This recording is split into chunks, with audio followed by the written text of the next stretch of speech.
kita diwar-warkan bahawa kuasa besar Portugis datang dengan meriam dia.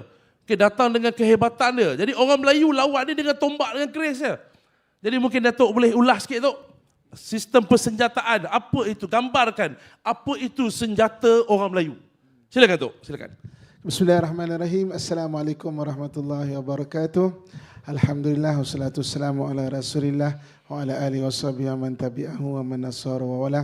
Hadrati Allah, Tuan Moderator, rakan ahli panel, Prof, seterusnya kepada seluruh divisi kehormat dan seluruh para ustaz, para ustazah, tuan-tuan haji, puan-puan hajah, tuan-tuan guru silat, pesilat-pesilat dan semua muslimin muslimat, ibu-ibu, akak-akak, ayah-ayah, abang-abang, serta adik-adik yang saya sayangi dan saya doakan dengan kebaikan sekalian ya. Okey, sebelum kita jawab mengenai tombangnya Melaka 1511, saya suka nak cerita dulu mengenai senjata Melayu Senjata Melayu itu ada 7. Okey, dan suka ke tak suka, orang nak terima ke, orang kat luar nak terima ke tak, kita bangsa Melayu paling banyak senjata. Okey, berbagai-bagai. Okey. So senjata Melayu kita ada 7. Yang pertama apa dipanggil sebagai sepegang. Okey, sepegang ni yang pertama dipanggil apa yang dipanggil sebagai segenggam. Segenggam ni berbagai-bagai. Kita ada lawi ayam, lawi itik, kita ada kerambit, kita ada kuku harimau, kita ada apa lagi, baladau dan sebagainya, buku 5 lah dan sebagainya kan. Mana segenggam. Okey, segenggam. Yang keduanya senjata Melayu itu adalah sepegang. Sepegang ni apa yang kita pegang? Contoh keris. Keris pula berbagai-bagai keris tuan-tuan sekalian Keris kalau Semenanjung punya keris Melela, keris Carita, keris Pandai Saras, keris Beko lah, keris macam-macam keris. Okey, tekpi itu semua adalah sepegang Kemudian yang ketiganya senjata Melayu itu adalah selengan. Selengan ni parang. Parang berbagai-bagai parang. Ada ladeng, ada parang Johor, ada parang Sumanik, ada parang apa lagi? Parang buaya berenang, ada parang apa lagi? Buaya tembaga, ada macam-macam lagi penjenis parang. Kan? Okey. Kemudian yang keempat adalah setangan. Setangan ni pedang. Pedang macam-macam pedang pula kaum Melayu kita ada. Macam-macam pedang. Kan? Ada pedang Cinangkas ada pedang apa lagi? Macam-macam lah. Depan saya itu untuk guru silat. Kita boleh namakan atau boleh kongsikan nanti apa senjata-senjata Melayu dan cara permainan dia. Dan dia bukannya untuk perhiasan permainan ataupun apa nama status seni. Okey, sundang. Okey, satu-satunya pedang yang identiti Melayu, sundang. Kan? Itu setangan. Kemudian yang kelima kita panggil seberdiri. Seberdiri ni tombak. Tombak macam-macam pula tombak jenis ada. Ada tombak untuk membaling, ada tombak untuk bertempur. Dia punya mata ada yang apa nama daun sirih, ada yang apa daun buluh dan macam-macam lagi. Nanti Tok Guru kita boleh kongsikan. Betul. Okey. Kemudian yang keenam senafas. Senafas ni contoh macam memanah. Memanah senafas kan?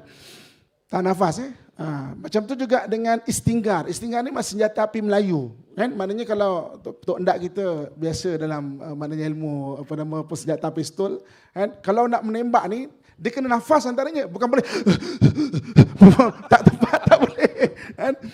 Dia kena counter nafas. Antaranya adalah senapang orang Melayu kita. Meriam juga dia panggil senafas. Jap. Datuk cakap apa tadi? Senapang? Senapas. Tak. Senapang Melayu. Orang Melayu ada senapang ke tau? Ada istinggar ataupun ada banyak lagi lah nama. Melayu ada senapang kita. Ini benda ni kita tak tahu sebab nanti saya cerita kenapa benda tu boleh hilang daripada kita. Okey. So kita ada segenggam, setangan, selengan, segenggam, sepegang, setangan, seberdiri, kemudian senafas. Okey. Kemudian yang keberapa tu? 7. Berapa dah? Yang keenaman. Dan yang ketujuh kita ada panggil serasa. Serasa ni benda yang tak nampak tapi boleh dirasa. Contohnya yang zahir ni adalah racun. Sampai Mak Saleh, orang putih orientalis kaji mengenai racun orang Melayu. Macam mana orang Melayu buat racun dekat senjata tu. Ingat tak kisah Rosli Debi tikam dengan satu tikaman badik di Sarawak, British punya resident. Satu tikaman habis. Kan? Itu ilmu serasa. Itu belum lagi dipanggil ilmu hikmah Melayu. Ilmu hikmah Melayu lagi macam-macam. Kita ada cerita 13 Mei ketika peperangan, perang terbang. Kan? Benda tu benda yang bukan cerita dongeng. Saksi hidup banyak yang tengok. Kan? Masih lagi orang boleh lihat. Kan? Maksudnya benda yang begitu. Saya bersama dengan Museum Al-Quran Naratiwat. Dia telah berjaya mengumpulkan 39,000 manuskrip Melayu didigitalkan. Termasuk ilmu hikmah orang Melayu. Kan? Jadi saya bincang dengan pengarah museum tu, antara yang museum tu, Ustaz Lutfi tu, saya kata okey, apa beza kita? Dia kata daripada kajian dia, ilmu hikmah Melayu semua ilmu putih, maknanya bukan sihir lah. Kan? Bahagian tanah Jawa, maknanya Indonesia ada yang ilmu putih, ada ilmu hitam. Kebanyakan yang ditulis oleh dan dikumpul tu ada ilmu putih lah, maknanya yang bukan ilmu sihir.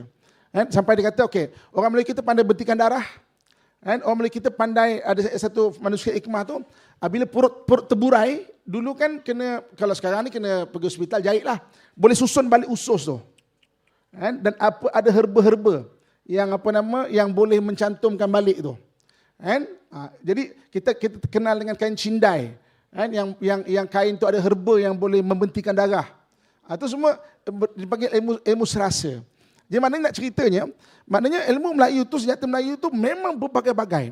Daripada segenggam sampai kepada serasa. Dan lepas saya Tok Guru Silat banyak, mungkin boleh kongsikan satu hari nanti, kita jemput dia orang kongsikan pula cara permainan.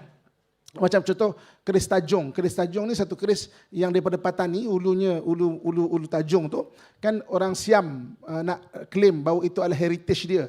Kalau kita kata okey heritage orang Thailand tapi Melayu Patani, okey. Ini dia kata heritage dia. So orang Melayu kita sana cabar. Kalau betul itu heritage orang Siam, dia daftar dalam UNESCO, tunjukkan cara permainan. Mana tomoy, mana pakai tomoy yang dia pakai ni, pakai keris tajung. Kan? Mana tunjukkan cara main, sebab itu bukan hiasan. Itu adalah senjata. Ada orang Melayu cara menggunakan. Orang Melayu kita, selatan Thailand boleh tunjuk macam mana cara main dia. Kan? So maksudnya itu senjata Melayu. Okey, balik pada soalan tuan moderator kita. Okey. Habis itu hebat sangat. Ada serasa, ada sepegang, ada setangan. Kenapa kalah 15-11? Saya tak namakan kita kalah. Kan? Yang katakan kita kalah adalah orientalis. Biar kita punya jati diri itu jatuh. Perjuangan terus menerus. Sampai Portugis surrender, serah kat Belanda. Perjuangan penentangan terus menerus. Dan Belanda datang, terus menerus kita berlawan dan menentang. Dan akhirnya Belanda juga surrender, 1824 diserah pada British pula. Jadi maknanya bukan kita kalah. Ada kalah, ada menang. Tapi dalam kata ilmu hadum katakan, maknanya sejarah ditulis oleh orang yang dominan menang. Sebab itu dia kata, dialah menang lah. Tapi tak. Banyak dia orang gugur dekat Aceh, dekat Portugis, dekat sini sendiri pun, dekat Melaka, kat mana-mana banyak. Yang dia orang juga maknanya jatuh dan juga maknanya kalah dalam peperangan dan sebagainya. Tapi maknanya Portugis tak tahan. Bagi pada Belanda, Belanda pun tak tahan. Bagi pada British, British pandai. Sebab British ni dia kan terkenal dengan dua. Satu permainan catur, dapat tawan ketua, kalah semua satu pasukan. Satu lagi pecah perintah, dua benda. Sebab tu dia pandai, dia tak bertentangan, dia tak betul-betul berlawan. Dia nak berlawan, stay catur. Kita kalahkan king dia. King kalah, king semua kalah. Satu lagi pecah perintah. Jadi maknanya saya tak setuju kalau kita kata kita kalah. Sebab kita tetap melawan. Kita tetap bertarung, kita tetap berlawan dan kita tetap melahirkan generasi yang berjuang untuk mempertahankan tanah air ini. Sebab bukti dia orang datang ke sini dengan 3G, anak-anak tingkatan 3 kita belajar. Gold, glory, gospel. Kenapa tak berjaya menggospel ke orang Melayu? Mengkafirkan orang Melayu. Itu semua adalah kerana pahlawan-pahlawan kita, ulama-ulama kita, pejuang-pejuang kita terus berjuang. Tak semacam mana kota fi amanillah ataupun Manila. Bila Raja Sultan Sulaiman syahid, jadi orang-orang dia jadi lemah semangat. Akhirnya berjaya dikafirkan di sana.